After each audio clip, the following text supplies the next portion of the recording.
What is going on, guys? Welcome back to the channel. Critical Overlord here. We're going to be talking about weapons in this video here today. So this will be the spoiler review for Weapons, which is directed and written by Cregger. This is the follow-up feature to his 2022 film. I think is when that came out, Barbarian. If you haven't checked out Barbarian, please check that out. If you're a horror fan, you probably will not be disappointed. This film, though, is starring Josh Brolin, Julia Garner, Alden Ehrenreich, Austin Abrams, Carrie Christopher, Benedict Wong, Amy Madigan, and several others.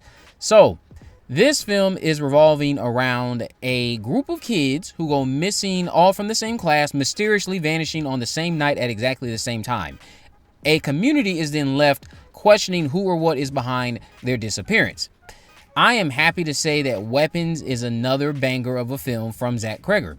An unnerving but also quite humorous mystery that keeps you guessing from start to finish. It's definitely the most crazy film I've seen all year, and has managed to become my second favorite horror project this year, right behind Sinners. Now that he's avoided the sophomore slump in my book, I'm glad I can say that Cregger is one of the most talented filmmakers working today, and he's definitely someone I will have my eye on going forward. I will say, though, I don't understand what that bidding war was all about. That bidding war was made out to be like they were fighting for a once-in-a-lifetime type of story, and that's not what this was. It's just a very overall well-executed, well-made film. But this film is a chaotic slow burn that culminates in one of the most bizarre yet oddly satisfying closing sequences I've seen in recent memory. So if you're someone who wants to go see Weapons, I highly recommend you check it out in theaters. But the story is told from 6 different POVs. Miss Gandy, a new teacher at Maybrook Elementary. You have Archer, a concerned father trying to solve what happened. Paul, the local cop who has some history with Miss Gandy. James, a homeless criminal. Marcus, the Maybrook Elementary principal. And Alex, one of Miss Gandy's students. So again, on one random night, or Wednesday morning, I believe, most of Miss Gandy's class decided to wander off into the darkness, never to be seen or heard from again. The parents in town become hysterical, of course, and want answers on where their children went. Cregger does a stupendous job making you feel for Miss Gandy. Everyone's pointing fingers at her, singling her out, and we're made to feel that isolation, and we're slowly learning that this woman probably wouldn't hurt a fly. So it becomes easy to feel for her and desperately want these parents to leave her alone, while also hoping the broken hearts of these parents are resolved and repaired by the end of the film. Gandy's the kind of teacher willing to go the extra mile for her students, and that is communicated well enough for me to want to see Gandy clear her name in this whole situation. I will say that Cregger's 4 other POV characters, they're not as interesting, but he's able to keep us invested in them due to the way everyone's stories intersects.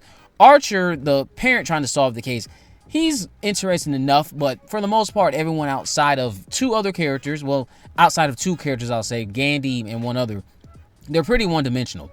Our second best character after Gandy is undeniably going to be Alex, one of her students.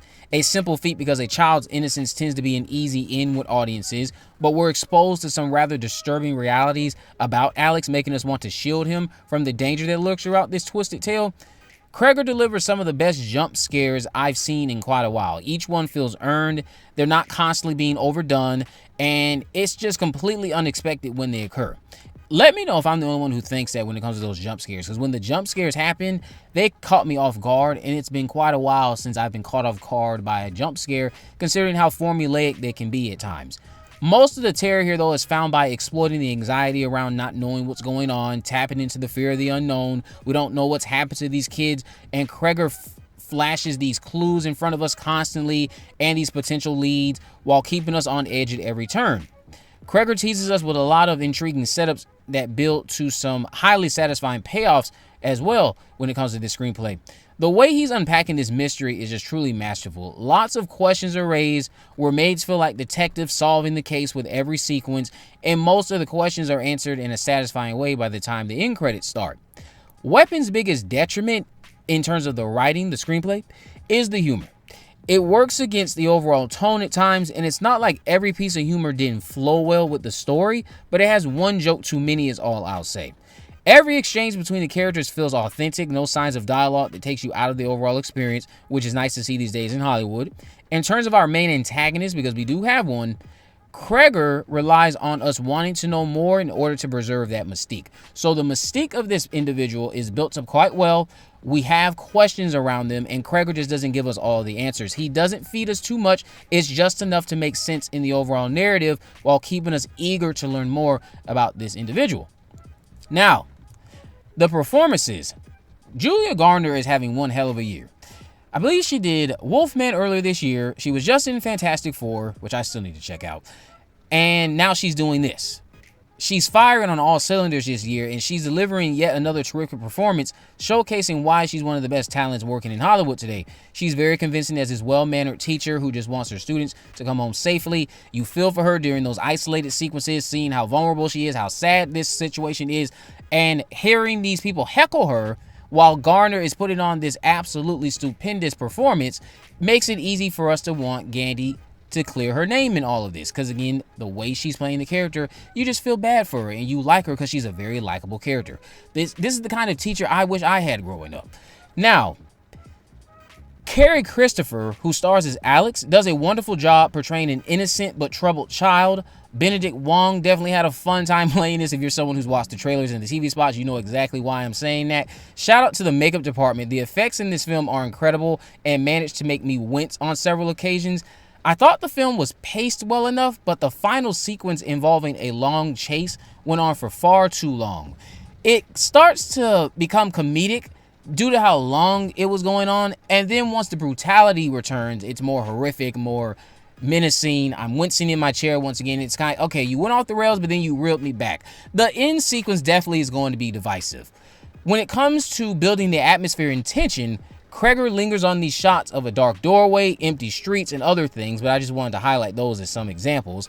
The camera work here really makes you feel like you are part of the story. Ironically, my favorite instances of this are related to Justine being followed by a lady in a liquor store for something unrelated to the missing kids. Another instance is the POV shot inside of a cop car. So just a lot of moments that make us feel like we're right into the action.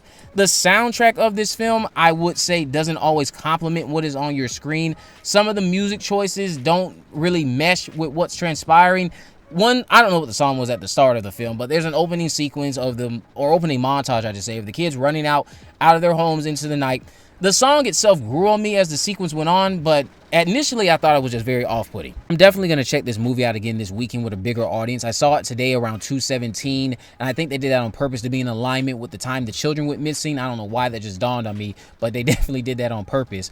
I would give this film a solid 8 out of 10. Again, I'm going to say this is the second best horror film of the year for me, right behind Sinners. But let me know what you guys think about all this down in the comment section below. If you haven't already, of course, make sure you subscribe, turn on post notifications, so you never miss a video. In the description, I have links to all my social media accounts. I'm on Facebook, Twitter, and Instagram. You can message me there, of course. Let me know if there's any movies, news, or reviews you'd like me to cover in the future. And with all that in mind, guys, I will see you in the next video.